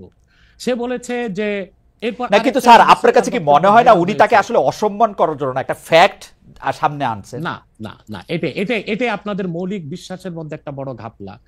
আমার সাথে আপনার কথা বলার যে শব্দ চয়ন, সেটা কখনো আল্লাহ তার হাবিব সাল্লাল্লাহু আলাইহি ওয়াসাল্লামের শানে ওই শব্দ চয়ন ব্যবহার হতে পারে না। আচ্ছা, ইসলামী আইন শাস্ত্র স্পষ্ট এসেছে যে দেখুন, আমি আপনাকে একটা হাদিস শোনাচ্ছি, একটা হাদিসে কুদসি। আল্লাহ তাআলা তার হাবিব, আপনি একটু আপনার জন্য উপকার হবে, জনগণের জন্য উপকার হবে, একটা দলিলই যথেষ্ট। খন্দক যুদ্ধে আল্লাহর হাবিব সাল্লাল্লাহু আলাইহি ওয়াসাল্লামের আসর নামাজ কাজা হয়েছিল, আর উহুদ যুদ্ধে আল্লাহর হাবিব সাল্লাল্লাহু আলাইহি ওয়াসাল্লামের দাঁত শহীদ হয়েছিল। উহুদ যুদ্ধে আল্লাহ হাবিব সাল্লাল্লাহু আলাইহি ওয়াসাল্লামের দাঁত শহীদ হওয়ার পর আল্লাহ হাবিব সাল্লাল্লাহু আলাইহি ওয়াসাল্লাম কাফিরদেরকে বদদুয়া করেন নাই, কিন্তু খন্দক যুদ্ধে নামাজটা ছুটে যাওয়াতে এত কষ্ট পেয়েছেন আল্লাহর হাবিব, তিনি বদদুয়া করেছেন আল্লাহুম্মা ইমলা বুতুনাহুম ওয়া কুবুরহুম নারা, আল্লাহ কাফিরদের কবরগুলো আর সিনাগুলো জাহান্নামের আগুন দিয়ে ভরপুর করে দাও, তাদের কারণে আসর নামাজটা পড়তে পারলাম না। মাগরিবের পর আল্লাহর হাবিব সাল্লাল্লাহু আলাইহি ওয়াসাল্লাম আসর কাজা করে মাগরিব পড়েছেন। আল্লাহ তখন হাদিসে কুদসি নাজিল করেছেন, মুহাম্মদ সাল্লাল্লাহু আলাইহি ওয়াসাল্লাম আপনি উহুদে আপনার দাঁত শহীদ হয়েছে, আপনি মাফ করে দিয়েছেন, কিন্তু খন্দকের নামাজ চলে গেছে, আমার হকটা মাফ করলেন না। আল্লাহ সেদিন নিয়ম করে দিলেন, আল্লাহ বললেন যে আপনার উম্মতের মধ্যে কোনো ব্যক্তি যদি সারা জীবনও নামাজ না পড়ে, সে কাফের হবে না, গুনাহগার হবে, পানিশমেন্ট পাবে, কিন্তু ওয়ামান তাআনা শাআরাতাম মিন শাআরাতিকা ইয়াকফুর, কিন্তু আপনি মুহাম্মদ সাল্লাল্লাহু আলাইহি ওয়াসাল্লামের একটি চুল মোবারক নিয়ে যদি কেউ মন্তব্য করে, সে কাফের হয়ে যাবে। তার মানে হচ্ছে আমার আপনার ক্ষেত্রে যে শব্দ চয়ন চলে, সেটা আল্লাহ তার হাবিব সাল্লাল্লাহু আলাইহি ওয়াসাল্লামের আরশচুম্বী শানে চলে না। এখন ইচ্ছাই হোক অনিচ্ছাই হোক ওইরকম শব্দ ব্যবহার যে করবে, ইসলামী আইন শাস্ত্র মতে সে কাফের বলে ঘোষিত হবে। ওকে, সেই একইভাবে আপনি মাওলানা রাজ্জাক বিন ইউসুফকেও আপনি বলছেন যে তার কিছু শব্দ চয়ন নিয়ে আপনার আপত্তি ছিল, সেটা একইভাবে সেটা বলছেন সে মাওলানা রাজ্জাক বিন ইউসুফ সম্পর্কেও। এবং তিনি দেখেন একটা কথা বলি, আব্দুর রাজ্জাক সাহেবকে গালি দেওয়াতে আপনি যত কষ্ট পেয়েছেন, সে তত কষ্ট পায়নি, কারণ সে তার ভুলটা বুঝতে পেরেছে। আমি যে কোনো গালি শুনলেই কষ্ট পাই, যে কোনো গালি শুনলেই কষ্ট পাই। আপনি তার প্রমাণ হচ্ছে সৌদি এমবিসিতে আমাকে দাওয়াত করেছিল গত বছর, আমি কিন্তু আব্দুর রাজ্জাক সাহেবের ছেলেকে চিনতাম না, কিন্তু দৌড়িয়ে এসে আব্দুর রাজ্জাক সাহেবের ছেলে আমাকে আলিঙ্গন করেছে এবং বলেছে আমি আব্দুর রাজ্জাক সাহেবের ছেলে। তার মানে আমরা যদি কারো ভুল ধরি, কাউকে গালি দিই, কুফর ফতোয়া দিই, সেটা ব্যক্তি আক্রোশ থেকে না, এটা তারাও জানে, এবং আমরা চাই তারা তওবা করুক, সংশোধনে আসুক। এখন যে স্কলার গুলোকে আমি কাফের বলেছি, গালি দিয়েছি, আপনার কষ্ট লাগলো, তারা আল্লাহর কাছে ক্ষমা চাইতে তাদের বাধাটা কোথায়? আপনার মতের সাথে যদি তাদের দ্বিমত থাকে, আপনি যেটা বলতেছেন সেটা যদি তারা ঠিক না মনে করে, ডিবেট করে তো আল্লাহর কসম বলছি, আমি তাদেরকে যে ফতোয়া দিয়েছি এটা যদি তারা খণ্ডন করতে পারে, আমি প্রকাশ্যে তওবা করব, তাদের কাছে মাফ চাইবো। না স্যার, ডিবেট করে কোনো কিছু প্রমাণ করা যায় না, কারণ ডিবেট তো সাবজেক্ট ডিবেট তো subject to Tafsir, subject to interpretation. এখন আপনি যদি না মানেন, সেটা অনলাইন হোক অফলাইন হোক, অফলাইনে বসুক, আচ্ছা অফলাইনে বসুক, কিতাবপত্র নিয়ে, মানে এটা তো আপনার ইন্টারপ্রিটেশন, আপনি আচ্ছা ডিবেট বাদ দেন, সংলাপে বসুক। আচ্ছা ঠিক আছে, আমি আমার ধারণা তারা এই অনুষ্ঠানটা অনেকেই হয়তো দেখছেন, তাদের কাছে এটা হয়তো পৌঁছাবে, তারা নিশ্চয়ই আপনার কাছে, আমি চাই আপনার মাধ্যমে হোক। আচ্ছা, আপনার উপস্থিতির সংলাপ, না ঠিক আছে, আমার মাধ্যমে হলো ওইটা হচ্ছে আমি যাদেরকে কাফের ফতোয়া দিয়েছি, যেসব স্কলারদেরকে, তারা যদি তা প্রমাণ করতে, আমাকে খণ্ডন করতে না পারে, তারা প্রকাশ্যে তওবা করবে। কিন্তু আর যদি তারা আমার অভিজ্ঞতা শেষ করি, আর যদি তারা প্রমাণ করে দেখায় যে যে স্কলারদেরকে আমি কাফের ফতোয়া দিয়েছি, আমি তা পুরোপুরি ঠিক বলি নাই, আমি তওবা করব, আমি তাদের হাত ধরে মাপ চাইব। স্যার, আমি আমার অভিজ্ঞতাটা বলি। আমি বাংলাদেশে সাংবাদিকতা করি আজকে 27 বছর। এর মধ্যে থেকে আমি বিভিন্ন রাজনৈতিক নেতৃবৃন্দের ইন্টারভিউ করছি, তাদের দুজনের সাথে বসছি, কিন্তু তারা কখনোই কোনো ডিবেটে বা সংলাপে তাদের অবস্থানের কোনো রকম ত্রুটি কখনো তারা দেখতে পায় নাই এখন পর্যন্ত। তো এই জন্য হচ্ছে সংলাপে কোনো কিছু প্রমাণ করা না প্রমাণ করার জন্য আমার থেকেও কাউরে যদি আপনারা এরকম মানেন যে উনি যেই পক্ষে এটা বলবেন, তাহলে বোধহয় এটা সুবিধা হয়, কারণ এটা কোনো একটা রায় বা ভার্ডিক্ট দিতে হবে, না, আপনি দেখেন সংলাপে কোনো ডিবেট না, ডিবেট হচ্ছে মুবাহাসা, ওকে সেখানে ঝগড়া হতে পারে, তর্ক বাড়তে পারে, কিন্তু সংলাপটা হচ্ছে আন্তরিক পরিবেশে দলিল প্রমাণ নিয়ে উপস্থাপন করা। এটা তো হতেই পারে, এটা আপনি করতে পারেন, এটা অফলাইনে অনলাইনে অন্যরা করতে পারে, এবং তারা সবাই বাংলাদেশে এখন আছে। ওকে যদি ইসলামিক ফাউন্ডেশনে তারা, বর্তমান যে খালেদ সাহেব আছে উনি তো একজন ধার্মিক রাইট মানুষ, তার উপস্থিতিতে করেন আরো সুন্দর হয়। ওকে কিন্তু আমরা যাদেরকে, যে স্কলারদেরকে কুফর ফতোয়া দিয়েছি, সেক্ষেত্রে আমরা অনর এবং অবিচল। এবং আপনি ওকে যে স্কলারের কথা বলেছেন, সে আমাকে কথা বলতে চেয়েছে, আমি তার সাথে কথা বলিনি, এবং সে হয়তোবা আসতেও চেয়েছে, আমি অ্যালাউ করিনি। আমার শর্ত একটাই, যে আমি যে ফতোয়া দিয়েছি তা আমি প্রমাণ দিব, ওকে তারা তাদের স্কলার নিয়ে বসুক, যদি প্রমাণ দেয় আমি দিতে পারি, তাহলে ক্ষমা তো আমার কাছে চাইবে না, আল্লাহর কাছে ক্ষমা চাইতেও কি ভাই লজ্জা আছে? না তা নাই, ঠিক আছে। আমরা আমাদের আমি একটু আপনাকে আমাদের একটু একটা ঘটনা স্যার বলি, স্যার ছোট্ট স্যার ঘটনা, স্যার এক ছোট্ট মিনিট স্যার ঘটনা। স্যার এক এই যে মিনিট এক স্যার সেকেন্ড, ওকে এক সেকেন্ড। মরহুম মাওলানা আশরাফ আলী থানভী রহমতুল্লাহ, নাম শুনেছেন? জি জি। উনি কিন্তু আমাদের সকল ঘরানার একজন মুরব্বী। হুম তো ওনার একটা চমকপ্রদ ঘটনা, উনি একবার ইউপিতে এসেছিলেন জনপুরে। হুম তো ওখানে আহমদ রাজা খান বেরেলি, ওনার অনুসারীরা বললেন যে আশরাফ আলী থানভী কুফর করছে, সে কাফের। আশরাফ আলী থানভী রহমতুল্লাহ কত বিচক্ষণ ব্যক্তি ছিলেন। তখন আমার দাদা উপস্থিত ছিলেন সেখানে, ওনার বয়স তখন খুব কম।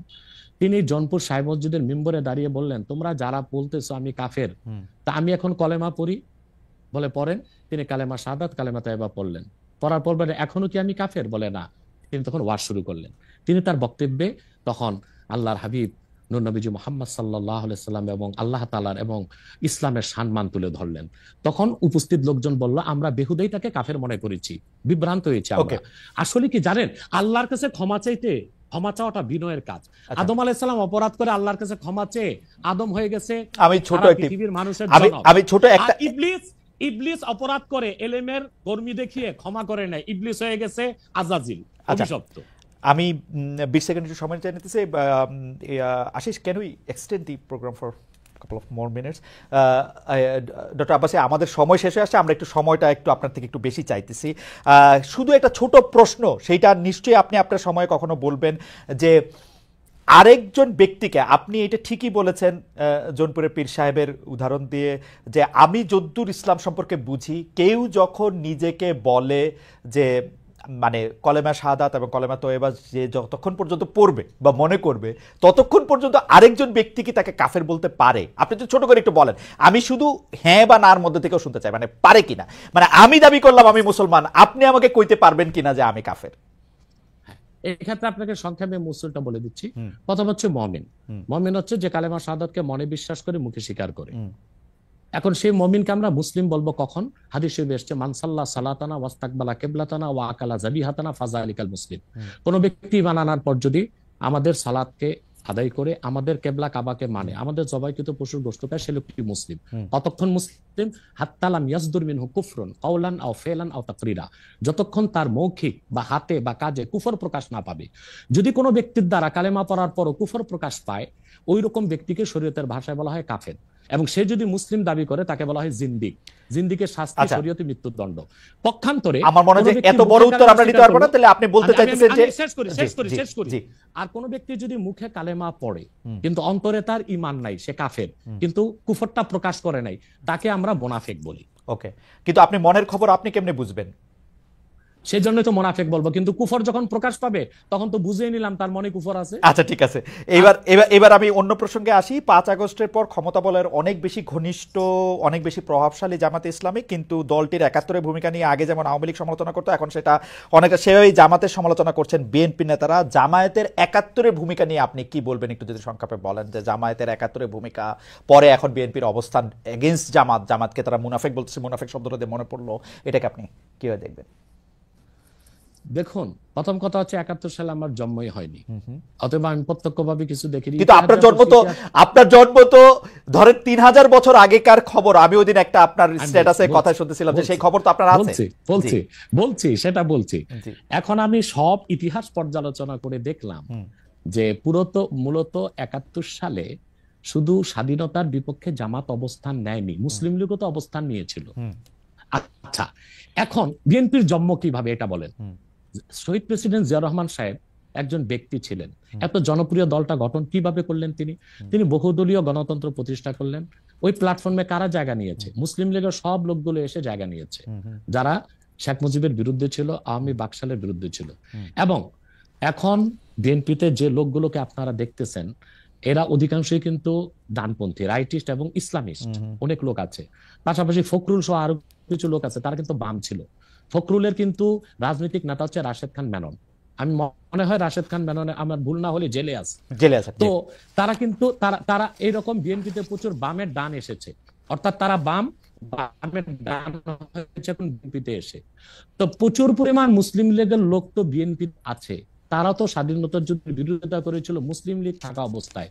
তো শুধুমাত্র স্বাধীনতার যুদ্ধের বিরোধিতার জন্য জামাতকেই ধোলাই করবেন? তাদেরকে কি ধোলাই করা উচিত না? এখন প্রশ্ন হচ্ছে কেন 71 সালে জামাত, আমি এক কথায় উত্তর দিব যে 71 সালে বাংলাদেশের স্বাধীনতার বিপক্ষে অবস্থান নেওয়াটা জামাতের রাজনৈতিক ভুল সিদ্ধান্ত ছিল।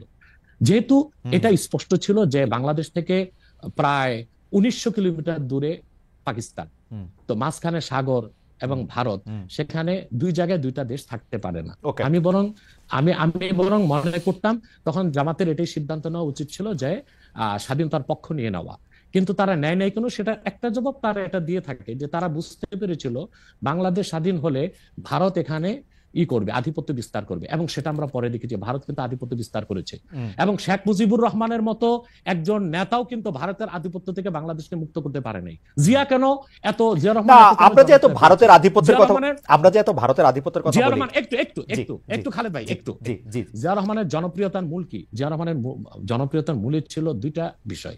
একটা হচ্ছে তিনি ইসলামী মূল্যবোধী বিশ্বাসী ছিলেন, দ্বিতীয় হচ্ছে জিয়া রহমান ভারতীয় আধিপত্যবাদের বিরুদ্ধে অবস্থান নিয়েছেন। এই জন্যই তিনি নিরঙ্কুশ জনগণের নিরঙ্কুশ সমর্থন পেয়েছিলেন। এবং বাংলাদেশে এখনো বিএনপি জনপ্রিয় দল, এবং এখনো ফ্রি ফেয়ার ইলেকশন হলে প্রায় 200। আমার মনে হয় যে আপনার এই রাজনৈতিক মানে বক্তব্য নিয়ে আসলে আমার আলাদা কিছু বক্তব্য আছে, সেটা নিশ্চয়ই আমরা একদিন আমরা এটা আলোচনা করবো নাকি, ভারতীয় আধিপত্যবাদ বলতে আমরা কি বুঝি, জিয়াউর রহমান সাহেব এবং জামাতে ইসলামী।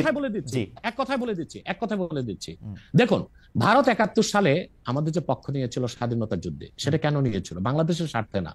তারা 65 যুদ্ধে পাকিস্তানের কাছে শোচনীয়ভাবে পরাজিত হয়েছিল এবং ভারতীয় ট্যাঙ্কগুলোকে ডিনামাইট বেঁধে ইস্ট বেঙ্গল রেজিমেন্টের মুসলিম সৈন্যরা উড়িয়ে দিয়েছিল। ইস্ট বেঙ্গল রেজিমেন্টের মুসলিম সৈন্যদের কারণেই পাকিস্তান জয় পেয়েছিল। আমার মনে হয় যে আপনার বক্তব্যটা ফ্যাকচুয়ালি ঠিক কিনা সেটা একটু পরীক্ষা করার দাবি রাখে। 65 সালে যুদ্ধে আসলে কে জয়ী হয়েছিল, তাসখন্দে যে যুদ্ধবিরতি হয়েছিল সেটার মধ্যে আসলে কি শর্ত ছিল, আমার মনে হয় এগুলি আমরা আরেকদিন আলোচনা করব না, পরে বসবো আমরা সেটা।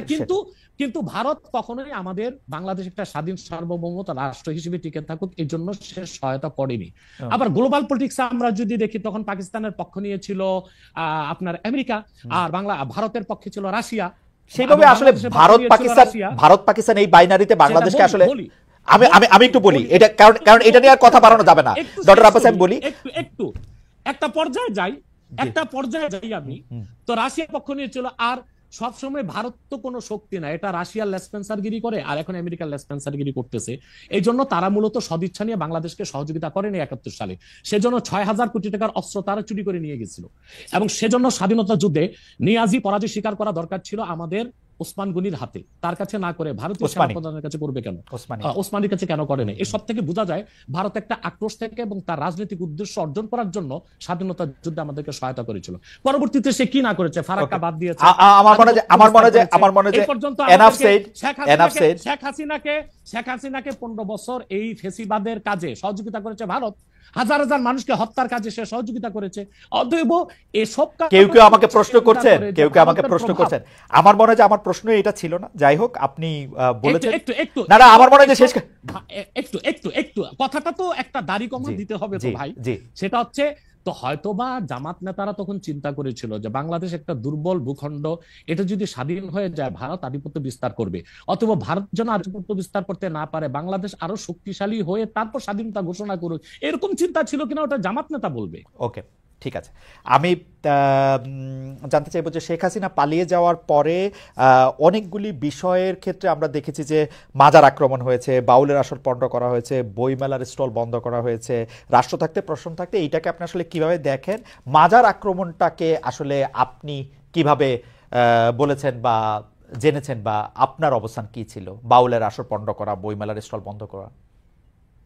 দেখুন, এখানে যারা মাজারে হামলা করেছে তারা কারা আমি জানি না, বরং আমার কাছে কিছু অথেন্টিক সোর্স থেকে নিউজ এসেছে যে অনেকগুলো মাজারে ছাত্রলীগের কর্মীরাই টুপি লাগিয়ে হামলা করেছে। এখন আসলে হামলা করলো কারা, তাদেরকে চেনার আগ পর্যন্ত আমি কিভাবে আমার সিদ্ধান্ত দিব? এটা রাষ্ট্র তদন্ত করে দেখুক, ডিজিএফআই আছে, না না NSI স্যার, আছে, আমার তারা প্রশ্ন দেখুক এটাই, কারা এটা করছে। যদি ছাত্রলীগের লোকেরাও করে থাকে তাহলেও তো এটা কাজটা খারাপ করছে, তাই না? না, মাজারে হামলা করা তো উচিত হয়নি। আপনি এটা নিন্দা জানাইছেন কিনা, বা আপনি এটাকে আহ্বান বন্ধ করতে বলছেন কিনা, সেইটা জানতে চাইতেছিলাম আর কি। হ্যাঁ, আমি আমার বক্তব্যে বলেছিলাম যে আল্লাহর ওলিদের মাজারগুলোতে যারা শিরক করে তাদেরকে শাস্তি দেওয়া হোক, কিন্তু আল্লাহর ওলিদের মাজারগুলোতে আঘাত না করা হোক, এটা বলেছি, বক্তব্য আছে আমার। আচ্ছা, একটা জনপ্রিয় প্রশ্ন আপনার এগেনস্টে এরকম যে আমরা ইন্ডিয়ার এগেনস্টে এত কথা শুনি, কিন্তু খোদ জৌনপুরি হচ্ছে ইন্ডিয়ায়, এটার আপনি আসলে কিভাবে দেখেন? আপনার যে ডিগ্রি, যেটাকে আমরা পিএইচডি বলতেছি, সেগুলিও আসলে ভারতীয় শিক্ষা প্রতিষ্ঠানগুলি থেকে নেওয়া, সেটাকে আপনি কিভাবে দেখেন? এক লাইনে বললেই হবে, মানে এটা একটা জাস্ট জনপ্রিয় প্রশ্ন, আমি এটাকে অনেক বেশি। দেখুন এই খুব সুন্দর করে, আপনাকে এক লাইনে তো বলা যাবে না খালেদ ভাই, হ্যাঁ। আমি 3 লাইনে বলে দিচ্ছি। সেটা হচ্ছে, আমাদের বংশটা এসেছে আরব থেকে, অর্থাৎ আল্লাহর হাবিব নূর নবীজি মুহাম্মদ সাল্লাল্লাহু আলাইহি সাল্লামের আপন চাচা হযরত আব্বাসের বংশধর। পরবর্তীতে আমাদের বংশধর এসেছে বাগদাদ, বাগদাদ থেকে এসেছে ইউপিতে। আর আমার পরদাদা যিনি পিতা ছিলেন, পরদাদার পিতা, তিনি ছিলেন কারামত আলী জনপুর রহমতুল্লাহ জামাতা, অর্থাৎ মেয়ের দিক দিয়ে আবার আমরা কারামত আলী জনপুর রহমতুল্লাহর সাথে রক্ত সম্পর্কে সম্পর্কিত। 1947 সালে আমার পরদাদা জনপুর থেকে, আমার বাবার বয়স যখন 6 তখন চলে এসেছেন বাংলাদেশ। এখন আমার পরদাদা চিন্তা করলেন যে ভারতটা চলে গেছে হিন্দু শাসনে, এখানে আমরা স্বাধীনভাবে চলতে পারবো না, সেজন্য তিনি তো ইন্ডিয়া ত্যাগ করে বাংলাদেশেই চলে এসেছে। সেজন্য আমার বাবা 6 মাস বয়সে বাংলাদেশে এসেছে, আর আমাদের 5 ভাই 3 বোনের জন্ম বাংলাদেশে। অতএব এই জন্য ভারতের বিরুদ্ধে আমি বলতে পারবো না, সেটা কোনো কথা নয়। কিন্তু আমার প্রশ্ন হচ্ছে যে শেখ মুজিবের মায়ের বাড়ি কোথায়? না না, সেগুলি তো ভারতে, সেটা তো আরেকজনের প্রসঙ্গ, তো আরেকজনের প্রসঙ্গ। বলি না একটু বলি না, জি জি জি, এটা তো বলতে হবে তো। জি। তারপর হোসেন সৈয়দ সরওয়ার্দির বাড়ি কই ছিল? তার বাবার বাড়ি ছিল কলকাতা।